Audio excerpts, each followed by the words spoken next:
you will give up that chair."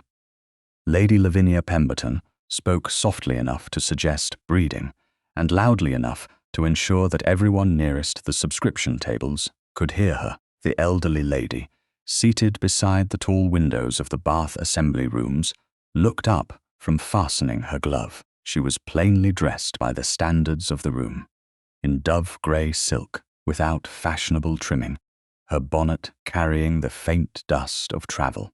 Around her, ladies in brighter gowns arranged donation lists, exchanged calling cards, and pretended not to listen. "I beg your pardon," the older woman asked. Lavinia smiled. "That chair is reserved for senior patronesses of consequence. There are perfectly adequate seats nearer the wall." Miss Arabella Fenwick, standing 3 places away with a stack of folded subscription notices in her hands, felt the familiar tightening behind her ribs. She knew the smile Lavinia wore. It was the sort used when cruelty wished to pass itself off as instruction. Arabella had known many such smiles in her 30 years, especially since the reduction of her family circumstances had transformed her from a young lady once considered marriageable into the useful unmarried niece who could be relied upon to copy lists, accompany an aunt, or take whichever chair remained after prettier women were seated. She also knew the safer course: look away. Let rank settle rank, preserve what little welcome remained to her in rooms like this one. The elderly lady glanced toward the chairs near the wall. "I did not see a name upon this one." "One should not always require a name to understand one's place," Lavinia replied. A faint murmur moved through the nearest group. No one intervened. Arabella set down the subscription notices. Lady Lavinia. Lavinia turned, visibly surprised that Arabella Fenwick had spoken without being spoken to. "Miss Fenwick, perhaps the matter can be resolved without discussing anyone's place." Arabella kept her tone mild. The lady was seated before the distinction was explained. "I am sure no offense was intended. How charitable of you to interpret matters for us." Lavinia's gaze slid over Arabella's modest blue gown. "But charity does not require disorder." The elderly lady's mouth twitched, almost as though she found something privately amusing. "Then I shall move," she said. She began to rise. Arabella stepped forward. "Please do not." The old woman paused. Lavinia's expression sharpened. "Miss Fenwick, this does not concern you. It concerns anyone asked to watch discourtesy and call it etiquette." That drew silence more effectively than a raised voice could have done. Arabella heard the tiny scrape of a chair somewhere behind her. She did not look around. If she saw the faces turned toward her, she might remember how expensive defiance could become. Lavinia folded her hands. "You seem determined to make a spectacle of a very ordinary correction. Then allow me to make it unnecessary." Arabella moved to the chair beside the elderly lady and lifted the folded shawl she had placed upon it. "Madam, you may have mine. You need not stand for me," the woman said. "I know," Arabella smiled at her. "That is why I should like to." Something changed in the older woman's expression. Not gratitude exactly. Recognition, perhaps. Lavinia drew a measured breath. "Miss Fenwick, you are embarrassing yourself. I have survived it before." A flicker of laughter escaped from someone at the far end of the table and was immediately smothered. Lavinia's color rose. She turned toward the elderly lady. "If you insist upon remaining, at least do not obstruct the passage." She reached toward the back of the chair, brushing past the woman's hand with more impatience than care. The older lady pulled back sharply. The seam of her pale glove split along the side below the thumb. "There," Lavinia said, as though even the damaged glove proved disorder. "Now look what this confusion has caused." Arabella stared at her. For one instant, indignation threatened to outrun restraint. Then she lowered herself beside the chair instead. "May I?" she asked the older woman. "My glove, only if you wish it." The woman extended her hand. Arabella opened her reticule and removed a narrow packet of thread, a fine needle, and a small silver thimble worn smooth by years of use. She slipped the thimble onto her finger. That is a very old thing, the woman observed. Arabella threaded the needle. It was my mother's. She made 3 neat stitches, small enough that the seam lay almost flat again. Her mother had taught her to mend linen before she had taught her to embroider flowers. Useful work first, beauty afterward. The memory came and went without ceremony. Arabella tied the thread and bit it cleanly away. There it should hold. The older lady examined the repair. 3 stitches. I could add a 4th if you mistrust them. I think 3 may prove sufficient. This time the amusement in her eyes was unmistakable. Lavinia had not moved. Miss Fenwick, you will apologize.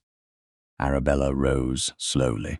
For mending a glove, for interfering, for making an accusation of discourtesy where none was intended, and for speaking to me in a manner entirely unsuitable to your position.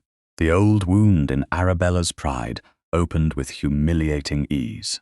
Your position. She had heard variations of it from relations, hostesses, tradesmen who remembered her father's debts, and gentlemen who once danced with her before deciding reduced circumstances were contagious. She could still choose safety.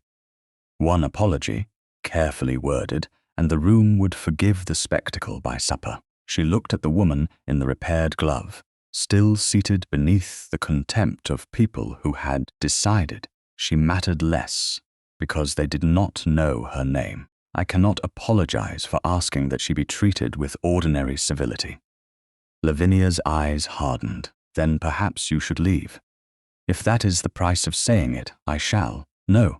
The single word came from behind them. It was not loud, yet the room altered around it. Arabella turned. A tall gentleman stood in the archway, dark coat immaculate, his expression composed except for a dangerous stillness in his eyes. She knew him by sight, as nearly everyone in Bath did. Edmund Ashcombe, Duke of Bellgrave. He crossed the room without haste. An attendant who had begun uncertainly toward the chairs stopped at once. The Duke's gaze moved first to Lavinia, then to Arabella, and finally to the elderly lady beside the window. Something in his face softened. No one will be removing her. Lavinia went pale. Your Grace, I assure you, there has been a misunderstanding.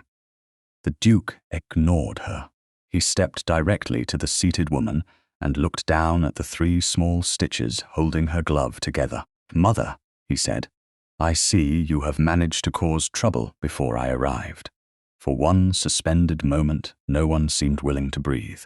Lady Lavinia Pemberton stared at the Duke as though the word he had spoken had altered the architecture of the room.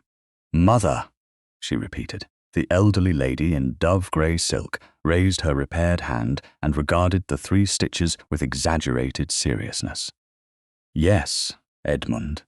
Though I had hoped to preserve the mystery until tea, a faint sound escaped him. Not quite laughter, but close.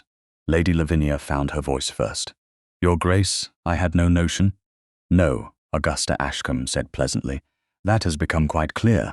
Arabella lowered her eyes. She had no wish to witness another woman crushed merely because the balance of power had changed. Lavinia had behaved badly. That did not make humiliation suddenly admirable. Edmund's gaze returned to Arabella. She had expected something imposing from a duke. Gratitude delivered like a proclamation, perhaps. Instead, he looked almost curious. Miss Fenwick? Yes, Your Grace? My mother tells me you have repaired her. Only her glove, an important distinction. I should hate to think Bellgrave had become indebted for an entire restoration. Augusta gave him a look. You see what I endure. Arabella had not meant to smile, but she did. The tension in the room broke by a degree. Edmund turned toward his mother. Were you acquainted with Miss Fenwick before this afternoon? Not at all. Had you told her your name? No. Your title? Augusta's brows rose. Certainly not. I was enjoying myself. His mouth moved again. Arabella looked between them. Your Grace, if there is some concern that I knew who her Grace was, there is none. His answer came at once. That surprised her more than the title had. Augusta adjusted the repaired glove. Miss Fenwick spoke. before she knew anything about me, except that I was old enough to be treated with patience and apparently insufficiently important to deserve it. Lady Lavinia flinched. Arabella stepped forward before Augusta could continue. Your Grace, I do not think anything useful will come from prolonging the matter here. Edmund studied her. You are protecting Lady Lavinia now. No, I am protecting the room from becoming the same thing twice. Augusta became very still. Lavinia looked at Arabella as though she could not decide whether to be grateful or insulted. Edmund, however, understood. Something changed in his expression. The amusement remained, but the curiosity beneath it sharpened into respect. Then we shall not prolong it, he said. He did not demand an apology. He did not announce a punishment. He merely offered his mother his arm. Augusta accepted, then turned to Arabella. You will call on me. It was not phrased as a question. Arabella smiled. If your Grace wishes it, I do, and bring that thimble. I should like to inspect the weapon responsible for saving my glove. My mother would have been delighted to hear it described so grandly. Then she had proper sense. Only after Augusta had moved toward the adjoining room did Edmund remain behind. Miss Fenwick. Arabella turned. Thank you. She had expected the words. She had not expected the simplicity of them. There is no debt, Your Grace. I did not say there was. You were thinking it. His brows lifted. That is a dangerous accusation to make against a duke. I understand the consequences may be severe. At minimum, I may be forced to disagree with you. That would be dreadful. This time he did laugh. It was quieter than she expected, and warmer. Several ladies nearby pretended with great determination not to notice. Arabella felt suddenly conscious that she was standing alone with one of the most observed men in Bath. The awareness did not feel like triumph. It felt inconveniently like being noticed. She collected her subscription notices. Edmund glanced at the papers. You work with the Widow's Relief subscription. I assist where they allow me. That sounds ominously conditional. Most respectable opportunities are. He seemed about to ask more, but Augusta called his name from the doorway. Arabella curtsied. Good afternoon, Your Grace. Miss Fenwick. Outside, the afternoon had cooled, and the stone steps still held a faint dampness from an earlier shower. Arabella's aunt waited below beneath the portico, speaking with an acquaintance. Edmund appeared beside Arabella before she had descended. He offered his arm. She looked at it. Is this another ducal obligation? I assure you, Miss Fenwick, I am under no constitutional duty to assist ladies down 3 steps. Only 3? He glanced downward. For Bellgrave accepts responsibility for the miscount. She placed her hand lightly upon his sleeve. The contact was entirely proper. That did not make her unaware of the strength beneath the dark wool. He guided her down without drawing her closer than necessary. At the final step, Arabella released him. I confess disappointment, she said. In me already, I had imagined a duke might somehow make stairs less steep. I regret that the peerage has failed you. Her laugh came before she could prevent it. Edmund looked at her as though the sound had given him something he had not expected to receive. Then her aunt approached, and the moment ended exactly when propriety required it to. Across the street, unseen by either of them, Lady Lavinia Pemberton watched from the window of her carriage. Her mother sat opposite her. You made a mistake, Lady Maud said. I know. No, you insulted an elderly woman. That is survivable. You allowed the Duchess of Bellgrave to become the injured party. That is dangerous. Lavinia's fingers tightened around her gloves. I never knew who she was, which is precisely what everyone will say. Lavinia looked back toward the assembly room's entrance, where Arabella stood speaking with her aunt. What do you suggest? Lady Maud considered. Do not deny what happened. Make it smaller. Lavinia turned. A misunderstanding between ladies. An unfortunate exchange. Too much feeling. Too much interpretation. And Miss Fenwick, she must agree. Lavinia's mouth hardened. She will not. then give her a reason. The following afternoon, at the modest Bath lodgings Arabella shared with her aunt, a servant brought a sealed paper to the drawing-room. The handwriting upon it was elegant. The seal belonged to the Pemberton family. Arabella looked at it for a long moment before breaking nothing at all. Not yet.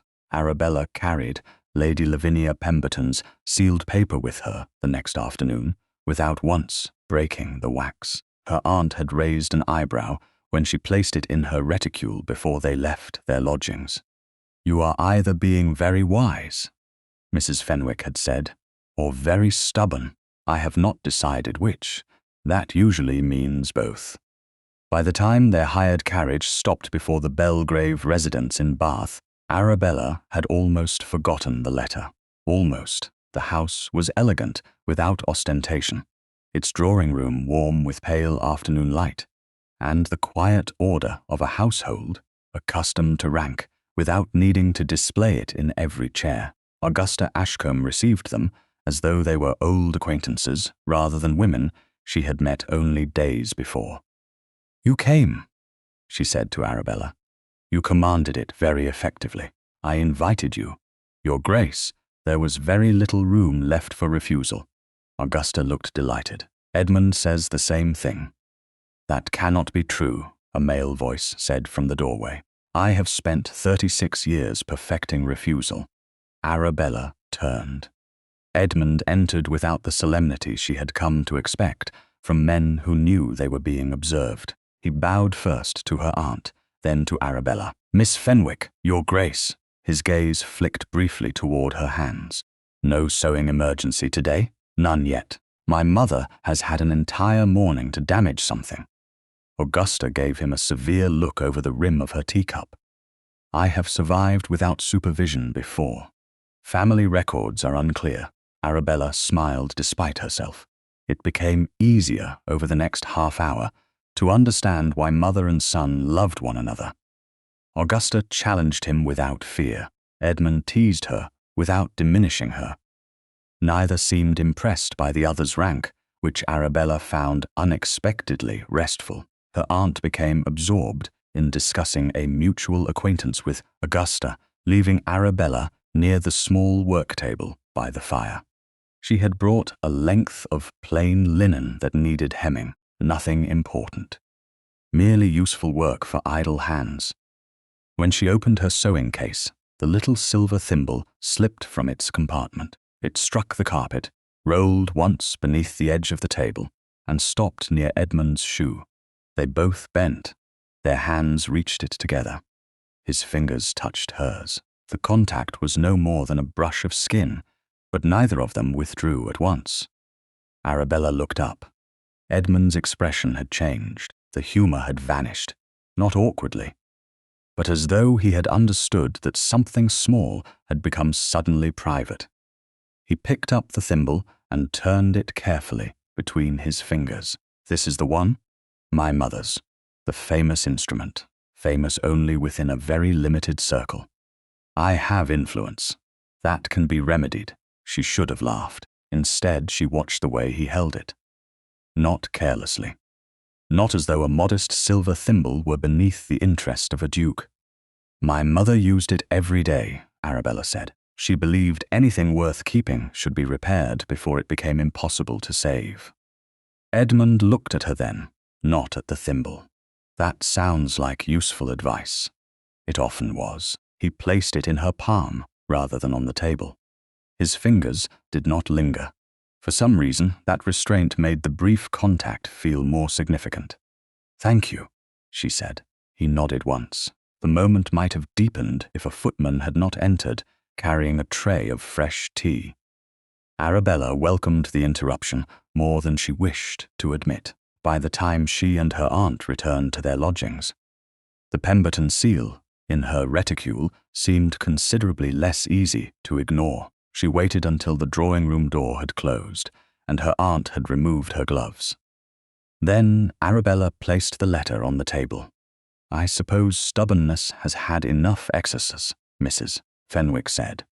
Arabella broke the wax. Inside was a single sheet in Lady Lavinia's elegant hand. The opening sentences were gracious. Regret had been expressed. Misunderstanding had been acknowledged. A wish for harmony among ladies devoted to charitable work had been carefully emphasized. Arabella read on. Her aunt watched her face. "What is it?" Arabella reached the final paragraph. There, beneath all the polished phrases, was the price. Lady Lavinia proposed that Arabella sign an enclosed statement explaining that the incident at the assembly rooms had arisen from an innocent misunderstanding and that Arabella, moved by unnecessary concern, had allowed the exchange to become more serious than Lady Lavinia intended. In return, Arabella's continued place on the Widows' Relief Subscription Committee would be warmly supported. Her aunt took off her spectacles. "She wants you to say you exaggerated it. She wants me to say she did not do what she did. That is worse." Yes. Arabella unfolded the prepared statement. The language was clever. It did not call Arabella a liar. It invited her to become one voluntarily. At the bottom waited an empty space for her signature. Mrs. Fenwick was quiet for a long moment. "You care about that committee." Arabella did. The work was modest, but it mattered. The widows whose names appeared in its books were not abstractions. Some depended upon small subscriptions for coal, bread, rent, or medicine. Arabella had spent months earning the confidence of patronesses who had initially regarded her as a convenient extra pair of hands. Losing the position would hurt. Lady Lavinia knew it. Arabella folded the prepared statement once, then again. She placed it beside the original letter. "I will not sign it." Her aunt sighed, though there was pride beneath the sound. "I thought not." Arabella looked at the Pemberton signature at the bottom of the accompanying page. "No one asked her to like what I said. No one asked her to forgive me for contradicting her, but I will not purchase permission to do good by helping her rewrite the truth." The following morning, another note arrived. This one was from the secretary of the Widows' Relief Subscription Committee. It was shorter. Miss Fenwick's place among the assisting ladies, it explained, would be temporarily reconsidered until the unfortunate disagreement between members had been resolved. Arabella read it once. Then she carried both papers upstairs and locked Lady Lavinia's signed letter in her writing case. The next meeting of the Widows' Relief Subscription Committee was held in a high-ceilinged room above a bookseller's shop near Milsom Street, where the windows admitted a flat November light and the long table had been arranged with ledgers, subscription lists, and enough silver inkstands to suggest that respectability itself might be recorded in triplicate. Arabella arrived early.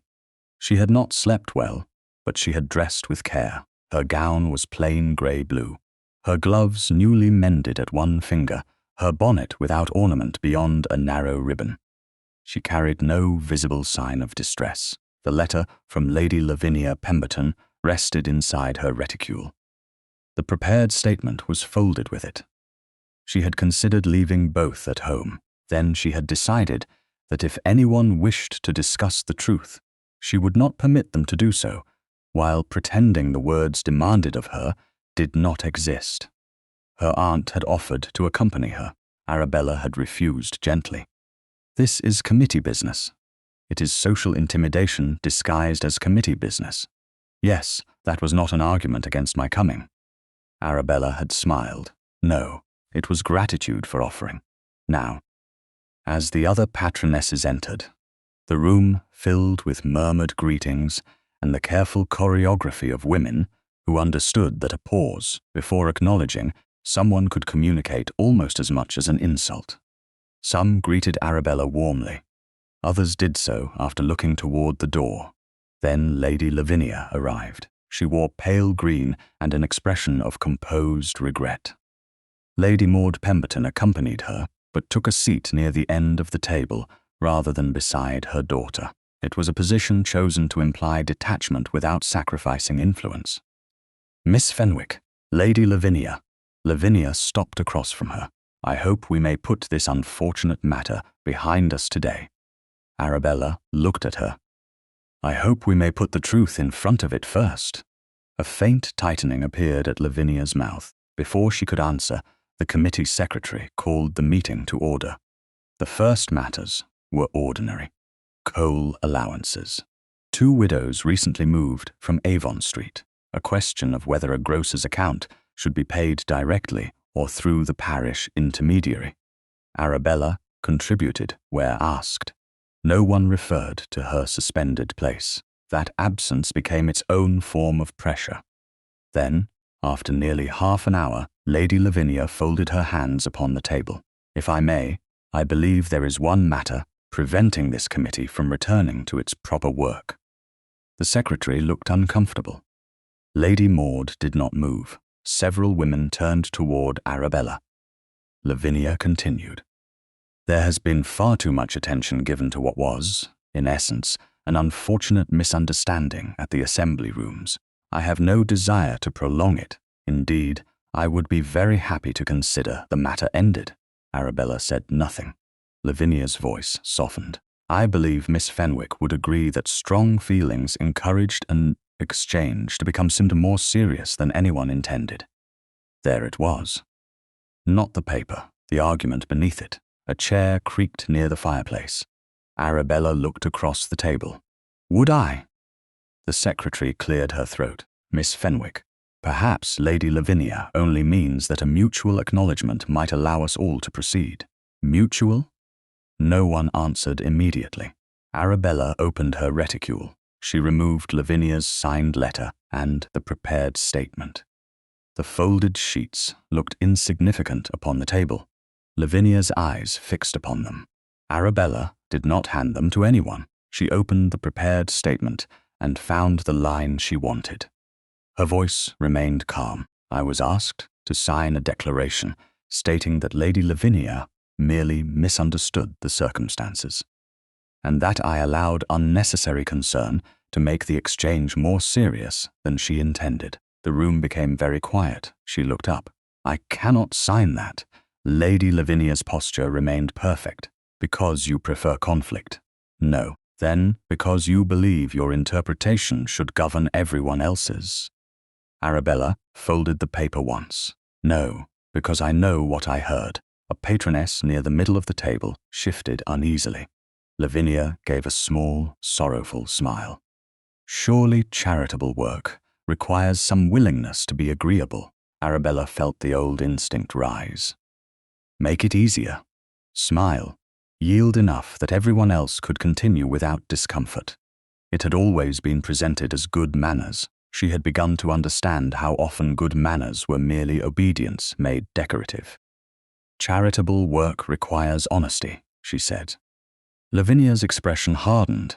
It requires harmony, not at the price of saying something untrue. That is a very dramatic way of describing a simple reconciliation. Arabella placed the paper beside the letter. A reconciliation does not require one person to sign the other's version of events. Lady Maud finally spoke. My daughter is attempting to preserve the dignity of everyone involved. Arabella turned to her. By asking me to surrender mine. A murmur stirred around the table and died. The secretary looked down at her ledger. Lavinia's face colored. You see, she said quietly, this is precisely the difficulty. Every effort at civility becomes another accusation. Arabella did not answer at once. Then she said, I am not asking this committee to punish Lady Lavinia. That surprised several women. I am not asking anyone to repeat what happened at the assembly rooms. I am asking only that I not be required to sign what I believe to be false. In order to continue work I have already done faithfully. The secretary glanced toward Lady Maud, then toward 2 senior patronesses. One of them spoke. Perhaps Miss Fenwick's participation should remain suspended until the disagreement is resolved more privately. There it was. The cost. Arabella's fingers tightened once against the edge of the table. She thought of the coal lists she had checked the week before. The widow on Westgate Street, who had apologized for asking for another sack before December. The small usefulness of being permitted inside rooms where decisions were made. Then she looked at the blank line, waiting for her signature. "No," she said. The secretary blinked. Arabella gathered the papers. "If my place here depends upon signing that statement, then you must suspend me." The words hurt more than she let anyone see. Lady Lavinia exhaled slowly. Arabella rose. The door opened behind her. Edmund stood there with Augusta beside him. He had clearly heard enough. His expression lost all trace of humor. "Miss Fenwick." Arabella met his eyes. Only once. "Do not." He stopped. The pause lasted less than a second, but she saw understanding settle into his face. He did not cross the room. He did not invoke his title. Arabella inclined her head to the committee. "Ladies." Then she walked out, carrying the unsigned paper with her. Outside, in the corridor, her breath finally shook. Augusta followed several moments later. Her face was white with fury. "They will regret this." Arabella turned. "Your Grace, no respectable house in Bath need receive that girl again if Bellgrave makes its position known." Edmund came through the doorway behind his mother. This time, Arabella saw that he agreed, and for the first time since meeting them both, the thought troubled her more than Lady Lavinia did. Augusta did not wait until they reached the street. "They will regret this," she said again, more quietly now, which made the words more formidable rather than less. "If Lady Lavinia wishes to learn what social consequence feels like, I can arrange the lesson before supper." Arabella looked at her. Edmund stood beside his mother, his face controlled, though the anger beneath it had not vanished. "I would rather you did not," Arabella said. Augusta stared at her. "My dear girl, you have just been removed from work you value because that woman attempted to purchase your silence with your own usefulness." "Yes, and you propose we do nothing?" "No. Then, what precisely are you objecting to?" Arabella glanced toward the door, through which the committee ladies were beginning to emerge in twos and threes. "Not here," Edmund understood before his mother did. "My carriage is waiting," he said. Arabella hesitated. Mrs. Fenwick would expect her soon, but the matter was not finished. She inclined her head. The Bellgrave carriage took them first to Arabella's lodgings, where her aunt received the Dowager Duchess and her son with startled composure, and then ordered tea with the air of a woman who had survived enough family misfortunes to be unimpressed by ducal emergencies. The signed letter and prepared retraction remained locked upstairs in Arabella's writing case. They did not need the paper in front of them. Everyone in the room already knew what had been demanded. Augusta sat upright on the sofa. "I intend to send word to 3 houses before the day is over." Arabella folded her hands in her lap. "To say what?" "That Bellgrave will not receive Lady Lavinia Pemberton." Edmund, standing near the mantel, gave a slight nod. "That seems reasonable." Arabella turned to him. "You agree?" His expression changed at once. He had expected resistance from his mother, perhaps, not from her. "I do." Augusta leaned forward. "Then at least one person in this room is sensible." Arabella smiled faintly. "That remains unproven." Edmund almost smiled back, but the seriousness of the moment held. Arabella looked from mother to son. "I defended you," she said to Augusta, "because Lady Lavinia believed she had the right to humiliate a woman she considered socially unimportant." Augusta's mouth tightened. And I do not think the lesson is improved by proving that a duchess can humiliate more effectively." The words landed heavily. Mrs. Fenwick lowered her teacup. Augusta's eyes flashed. "You compare me to that girl?" "No." Arabella's voice stayed calm. "I am saying the weapon is the same." Silence. Edmund crossed his arms. "Surely there is a difference between cruelty and consequence." "There is. Then you cannot object to consequence." "I do not." "Yet you object to my mother refusing to receive her." "I object if the purpose is to make every drawing room in Bath close because Bellgrave wishes it." Edmund studied her. "She tried to force you to sign a lie." "Yes." "She cost you your committee place." "Yes." "And you would have us answer with moderation?" "I would have you answer with justice." Augusta made an impatient sound. Justice is a pleasant word. It is also often a luxury enjoyed by people whose reputations are already secure. Arabella met her gaze. I know. That stopped her. Arabella continued. I know exactly what it costs to be the easier person to discard. I know what it means to understand that another woman's disapproval can close doors you cannot afford to lose. That is precisely why I do not want to become the excuse for doing the same thing to someone else. Edmund's face had grown very still. He looked toward the window, then back at her. What would you have happened instead? I do not know yet. That is not an answer. No. A flicker of his usual humor returned. At last, something upon which we agree. Arabella gave him a look. He exhaled through his nose, almost laughing. Augusta did not. She deserves consequences. I agree. She deserves to lose influence. Perhaps, if her influence depends upon coercing women into signing false statements, then yes. But that should be shown, not assumed because you are angry. Edmund's expression sharpened. You would rather trust the same committee that suspended you. I would rather make them decide what they are willing to stand behind. That sounds dangerously close to faith in committees. Do not be absurd. There you are. I wondered when you would say it. Augusta looked between them. This is not amusing. No, Edmund said. The humor left him again. He pushed away from the mantel. I still think my mother is right. Arabella felt the disappointment before she expected it. Not because she required his agreement, because she had begun to value it. He continued, there are moments when rank is useful, because it can stop harm quickly. Yes, and refusing to use it can become another form of cowardice. Yes. He frowned slightly, frustrated now. Then what are we arguing about? The purpose. Whether you mean to stop harm or punish humiliation with humiliation. Edmund looked at her for a long moment. That is a very fine distinction when one is angry. That is when distinctions matter most. He turned away, not abruptly, not in offense, more as though movement might help him think. Arabella watched him take 2 steps toward the door. Something in her chest tightened. She did not want him to leave believing disagreement had become rejection. Before she could reconsider, she rose. Edmund, he stopped.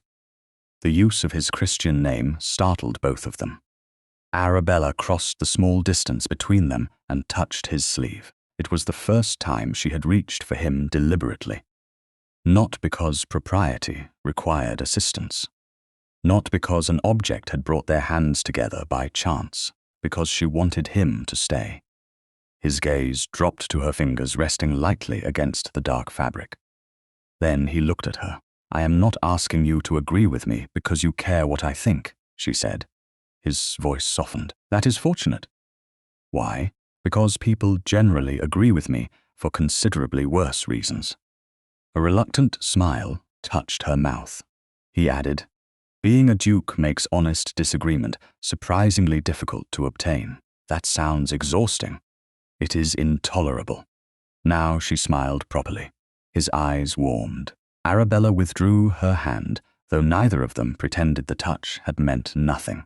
Augusta watched in silence. Edmund's expression settled into something more thoughtful than angry. Very well, he said. Arabella waited. If Bellgrave does not blacklist Lady Lavinia, and if we do not pretend nothing happened, then tell me this. He faced her fully. What consequence do you believe is just? Arabella did not answer Edmund at once. The question deserved more than anger. Her aunt had withdrawn discreetly to the far end of the drawing room with Augusta, though neither woman was truly beyond hearing. The fire settled with a small crack. Outside, carriage wheels passed over the damp Bath Street. Arabella returned to her chair. The committee should see what Lady Lavinia asked me to sign. Edmund's brows lifted. The letter, the signed letter, and the prepared statement. Augusta looked toward her sharply. You kept them? They are upstairs in my writing case. Good. Arabella glanced at her. Not as a weapon. Augusta's mouth compressed.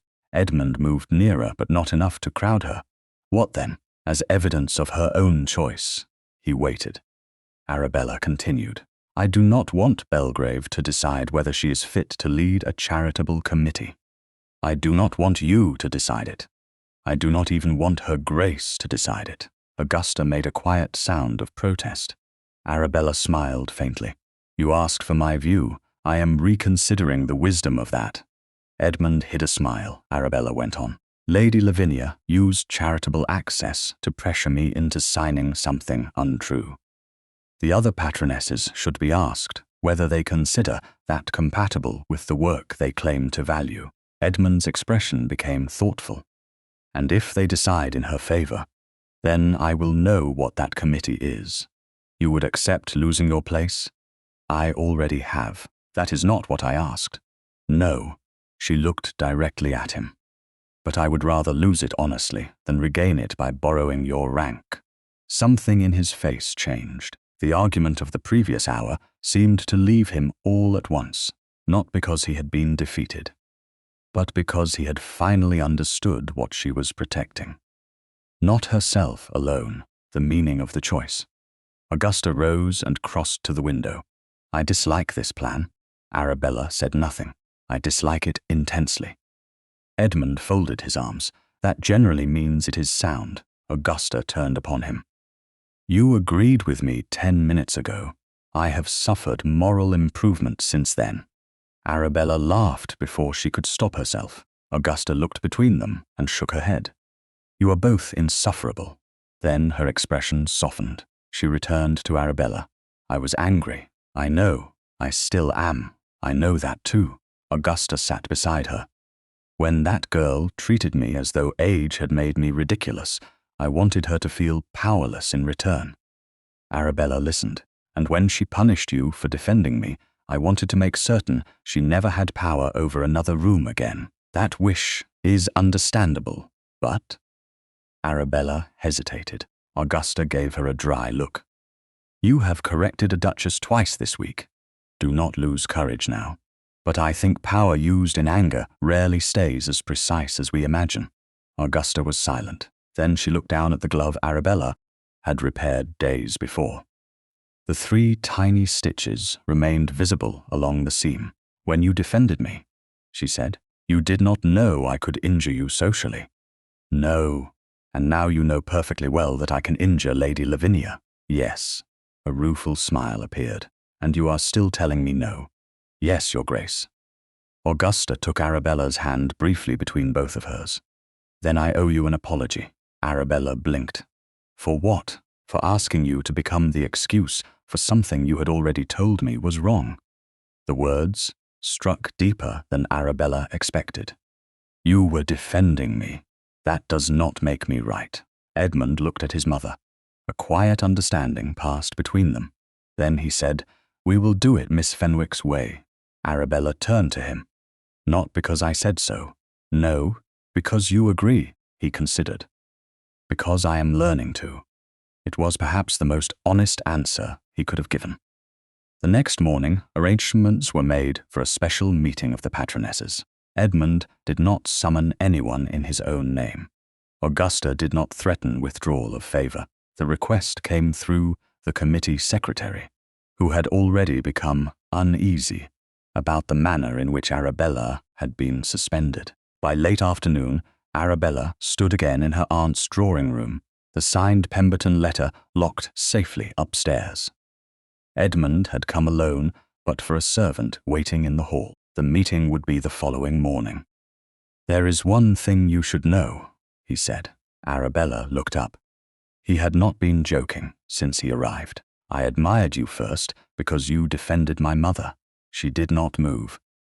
That would have been enough for gratitude, he continued. Perhaps even for fascination.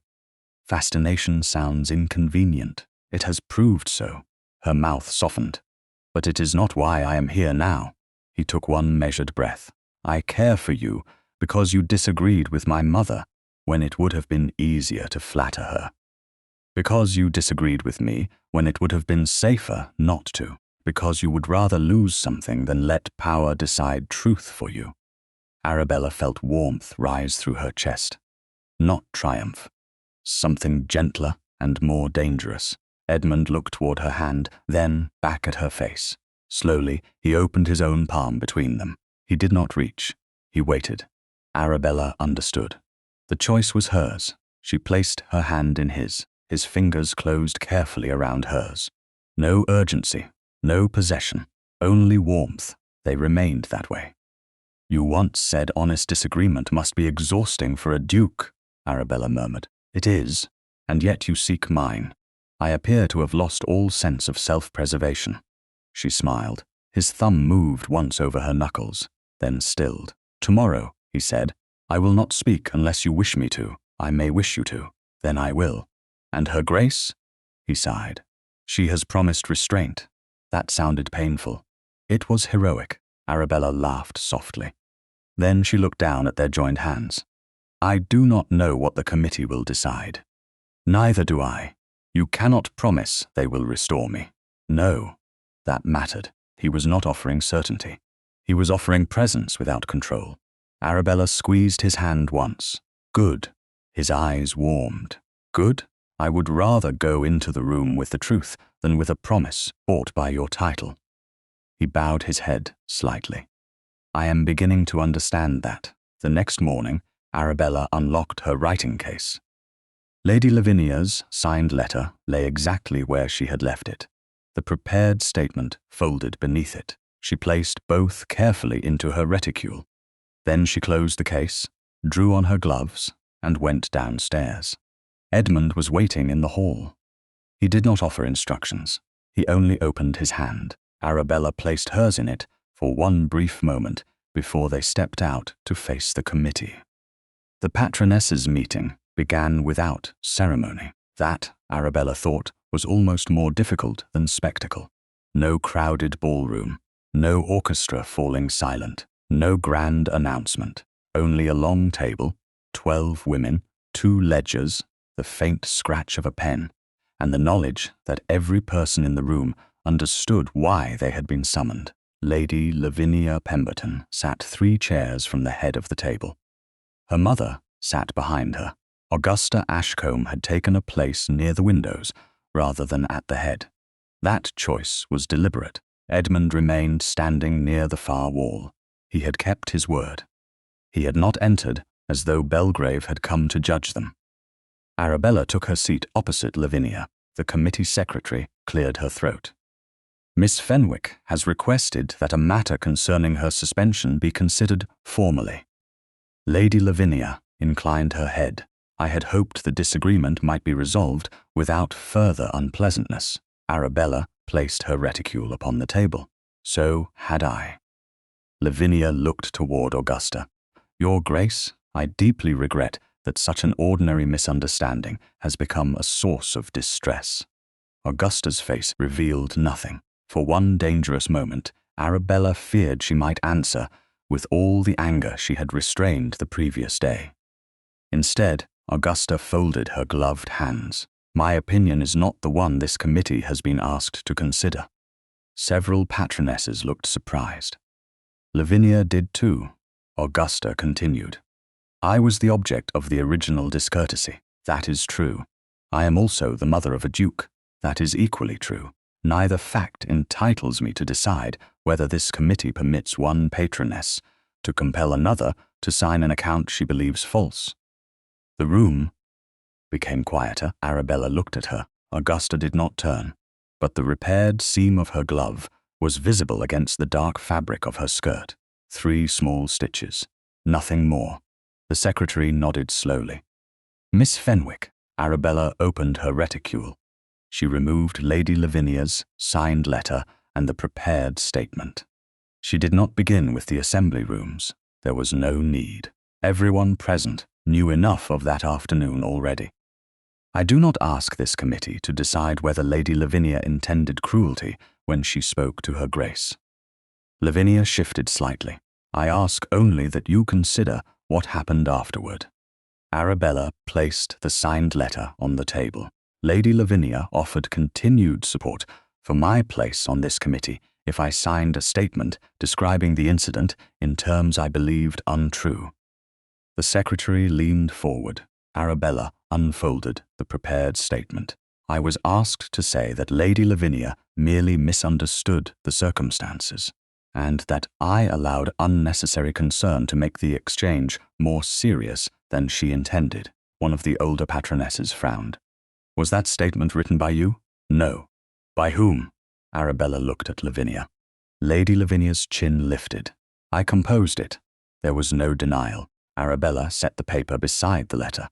I refused to sign, the secretary said, and your place was then suspended. Yes. Lavinia's mother spoke from behind her. That presents the sequence rather dramatically. Arabella turned toward Lady Maud. It presents the sequence in order. Lady Maud's mouth tightened. Lavinia leaned forward. I was attempting to preserve peace among ladies whose charitable work depends upon confidence and cooperation. By making my cooperation conditional upon a statement I believed false, I was trying to prevent private offense from becoming public scandal. Arabella's voice remained quiet, but it had already become public when I was told that continued participation depended upon signing it. Lavinia looked around the table. Surely no one here believes that every disagreement must be preserved in its sharpest form. Society survives because people soften what can be softened. A patroness near the end of the table asked, "Did Miss Fenwick ask you to change your own account?" "No." "Did she ask you to apologize?" Lavinia hesitated. "No." "Did she ask the committee to remove you?" "No." The woman looked down at the paper. Then what, precisely, was she required to soften? Lavinia's composure faltered, only slightly. The atmosphere. Arabella almost pitied her. Almost. She understood suddenly that Lavinia did not think of herself as dishonest. She thought of herself as civilized. That made the matter more troubling, not less. You believed harmony justified the statement, Arabella said. Lavinia looked at her. Yes, there it was. No forged signature, no secret accomplice, no hidden crime. Only a principle stated plainly. The committee secretary folded her hands. And you believed Miss Fenwick's committee place might properly depend upon her agreement? Lavinia was silent too long. Lady Maud said, "My daughter believed the disagreement had begun to damage the work." The secretary did not look away from Lavinia. "Lady Lavinia?" "Yes," Lavinia said at last. "I believed someone unwilling to participate in reconciliation might not be suited to work requiring cooperation." Arabella felt the tension leave her shoulders. Not because victory was certain, because there was nothing left to prove. The committee asked her to step into the adjoining room while they deliberated. Edmund followed, only after Arabella glanced toward him. He stopped several feet away. "You were very restrained. I had the terrifying advantage of being right. That has never guaranteed restraint in my experience." She smiled. He did not. His expression was too intent. "You could have humiliated her." "Yes, you did not." "No." "Why?" Arabella considered. "Because I wanted the room to understand what she had done, not enjoy what happened to her afterward." Edmund lowered his gaze for a moment. "When I agreed with my mother, I thought power was useful because it could finish this quickly. And now I think quick endings are sometimes only another way of avoiding difficult judgments." Arabella watched him. "That sounds uncomfortably wise. I dislike it intensely." She laughed softly. The door reopened. The secretary invited them back. Lady Lavinia was standing. Her face was pale but composed. The secretary addressed the room. "The committee has concluded that charitable participation cannot properly be conditioned upon signing a disputed personal statement. Lady Lavinia will therefore relinquish her leadership role for the remainder of the season." Lady Maud stiffened. Lavinia said nothing. "Miss Fenwick's place is restored, should she wish to continue." Arabella drew one quiet breath. "I do." The signed letter and prepared statement were entered into the committee papers. Arabella watched the secretary place them inside the ledger folio. That was where they would remain. Lady Lavinia gathered her gloves. Before leaving, she stopped before Arabella. "I suppose you are satisfied?" Arabella looked at her. No, that seemed to unsettle Lavinia more than triumph would have done. I am relieved. Lady Maud touched her daughter's arm. They left without further exchange. There was no applause. Several ladies simply returned to their chairs, sober now in a way they had not been before. Outside, the air had sharpened. Arabella descended the steps, with Augusta behind her and Edmund beside them. Augusta stopped beneath the portico. I dislike admitting this. Edmund looked alarmed. Mother, should I summon a physician? She ignored him. You were right, Arabella. Arabella smiled. I shall remember the occasion with appropriate humility. Augusta kissed her cheek and moved toward her carriage. Edmund remained. For once, he had no ready joke. I was proud of you, he said. Arabella looked at him. But more than that, I am grateful. For what? For refusing to let my mother and me become better-dressed versions of the thing we condemned. His voice lowered. I think I have begun to need your honesty. The admission was so unguarded that Arabella's breath caught.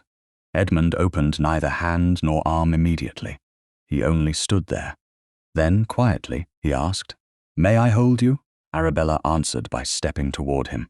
His arms came around her with careful warmth. Not possession. Not rescue. Relief. She rested her cheek against his chest and held him in return. For a few moments, the street, the committee, and every watching window ceased to matter. When they parted, he did not release her hand at once. May I call tomorrow? You have called before. His mouth curved. As a man courting a woman, Bella felt herself smile. Yes, she said, tomorrow. Edmund arrived the next morning precisely when he had said he would. That fact amused Arabella more than it should have.